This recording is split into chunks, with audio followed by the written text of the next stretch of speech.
The morning after her second date, Adugo stood before her mirror and almost didn't recognize the woman staring back. Her skin looked softer, her eyes brighter. Her lips had a natural gloss that no makeup could fake.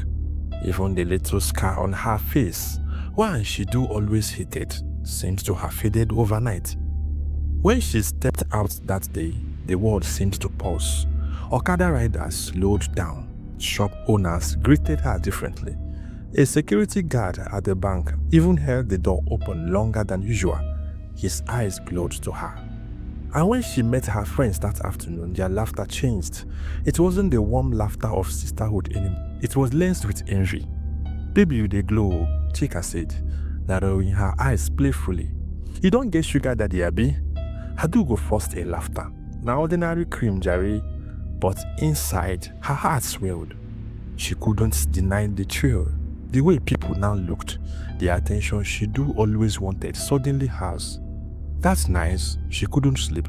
She kept checking herself in the mirror, turning left and right, admiring the new version of herself.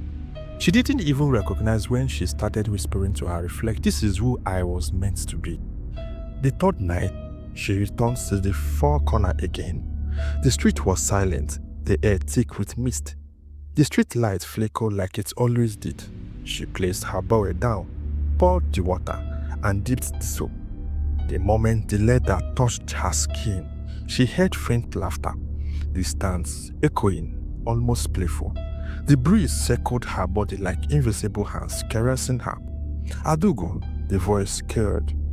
Her breath caught. "Your beauty blooms like midnight flowers. But beauty must grow deeper, child."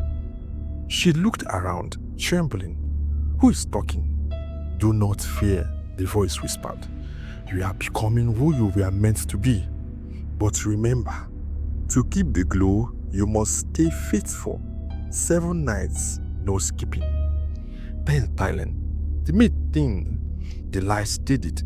When she looked into the water, she saw not her reflection, but a version of herself smiling back, wearing gold earrings and a gown she would never own. The reflection winked, then vanished. Adugo stumbled back, terrified, but when she looked again, only her normal reflection remained. She exhaled shakingly, gathering her things, and ran home.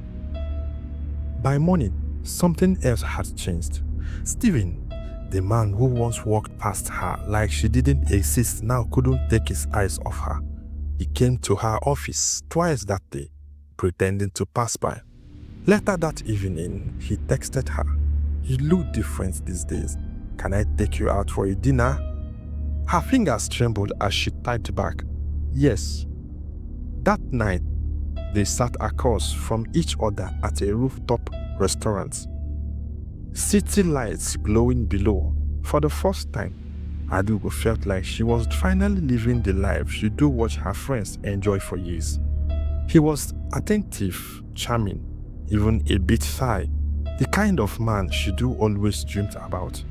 When he looked at her and said, "You are beautiful," her heart melted, but deep inside, a tiny voice whispered, "At what cost?" By the 6th night, Adogo's glowing had become almost unnatural. When she walked into places, people stopped and stared. Men fought for her attention. Women whispered her name like gossip. But strange things began to happen. Mirrors would fog up when she stood in front of them. Sometimes she do hear faint humming from her bedroom, tune the Aboki hummed that day.